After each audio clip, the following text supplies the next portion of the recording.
నమస్కారం. చెర్రీస్ కిచెన్‌కి స్వాగతం. ఈరోజు పావ్ బాజీ ఎలా తయారు చేసుకోవాలో చూసేద్దాం.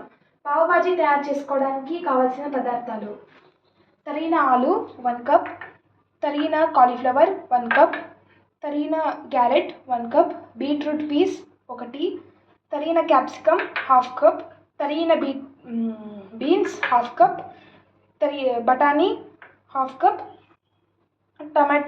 తరిగిన టమాటో 1/2 కప్, అల్లం వెల్లుల్లి పేస్ట్ 1 టీ స్పూన్, తరిగిన ఉల్లిపాయలు 1 కప్పు, తరిగిన పచ్చిమిర్చి 2, జీలకర్ర 1 టీ స్పూన్, ఆయిల్ 2 టేబుల్ స్పూన్లు, నిమ్మకాయ రసం 2 టేబుల్ స్పూన్లు, పావ్ బన్స్ 2, కారం 1 టేబుల్ స్పూన్, జీలకర్ర పొడి 1/2 స్పూన్, ధనియాల పొడి 1/2 spoon, pav bhaji masala 1 table spoon, పసుపు చిటికెడు, గరం మసాలా 1/2 స్పూన్, ఉప్పు రుచికి సరిపడా, కొత్తిమీర 3 టేబుల్ స్పూన్స్, బటర్ క్యూబ్స్ 4. తయారు చేసుకునే విధానం: ఇక్కడ నేను కుక్కర్ తీసుకున్నాను. స్టవ్ ఆన్ చేసుకుందాం. ఉండు ఇందులోకి తరిగిన ఆలుగడ్డ,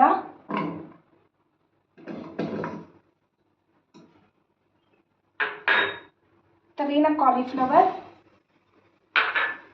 బీట్రూట్ పీస్, తరిగిన క్యారెట్, తరిగిన క్యాప్సికమ్,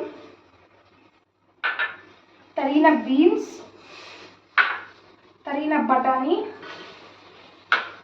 ఇంకా దీని లెవెల్గా మునిగేంత వరకు వాటర్ వేసుకోవాలి.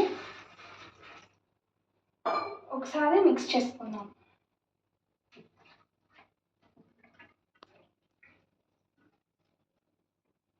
ఇప్పుడు మూత పెట్టేసి విజిల్ పెట్టుకొని 3 విజిల్స్ రానివ్వాలి. ఇప్పుడు స్టవ్ ఆన్ చేసుకుందాం. ఇక్కడ ప్యాన్ పెట్టుకున్నాను. ప్యాన్ని కాగనివ్వాలి. ఇప్పుడు ఇందులోకి బటర్,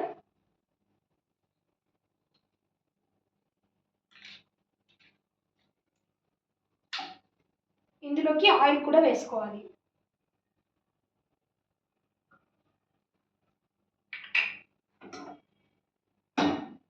ఇప్పుడు ఇందులోకి జీలకర్ర,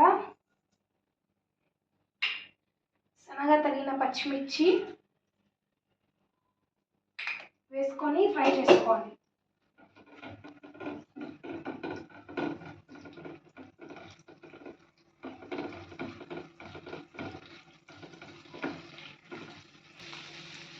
పచ్చిమిర్చి వేగాక ఇందులోకి సన్నగా తరిగిన ఉల్లిపాయలు వేసుకోవాలి.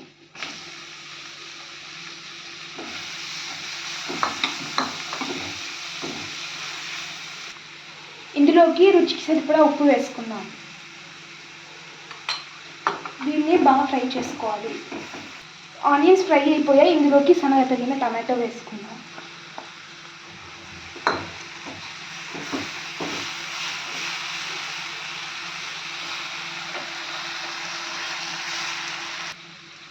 ఇప్పుడు ఇందులోకి అల్లం వెల్లుల్లి పేస్ట్ వేసుకుందాం.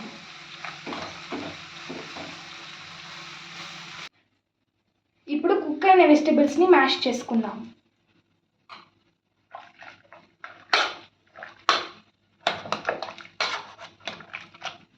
ఇప్పుడు ఇలా మ్యాష్ చేసుకున్న వెజిటబుల్స్ని ఇందులోకి వేసుకుందాం.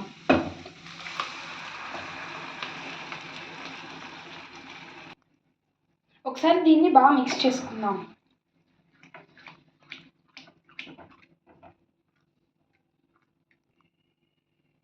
ఇప్పుడు బాగా కలుపుకున్నాక ఇందులోకి మసాలాలన్నీ వేసుకుందాం. బాగా కలుపుకోవాలి.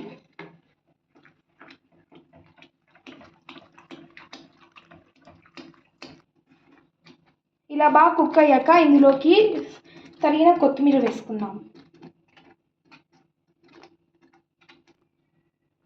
ఇప్పుడు బాగా మిక్స్ చేసుకుందాం.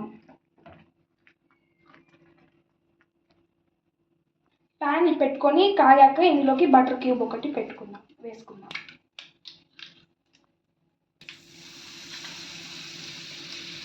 బాగా దీన్ని స్ప్రెడ్ చేసుకుందాం.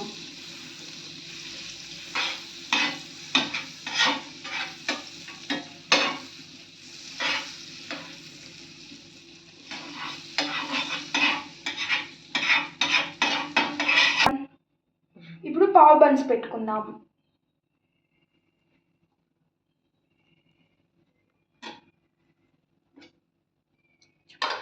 వీటిని బాగా టోస్ట్ చేసుకోవాలి. ఇప్పుడు బన్స్ని ఒక ప్లేట్లోకి తీసుకుందాం.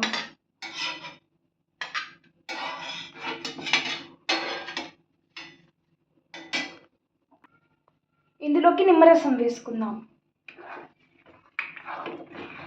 బాగా మిక్స్ చేసుకొని స్టవ్ ఆఫ్ చేసుకొని బాజీని సర్వ్ చేసుకుందాం.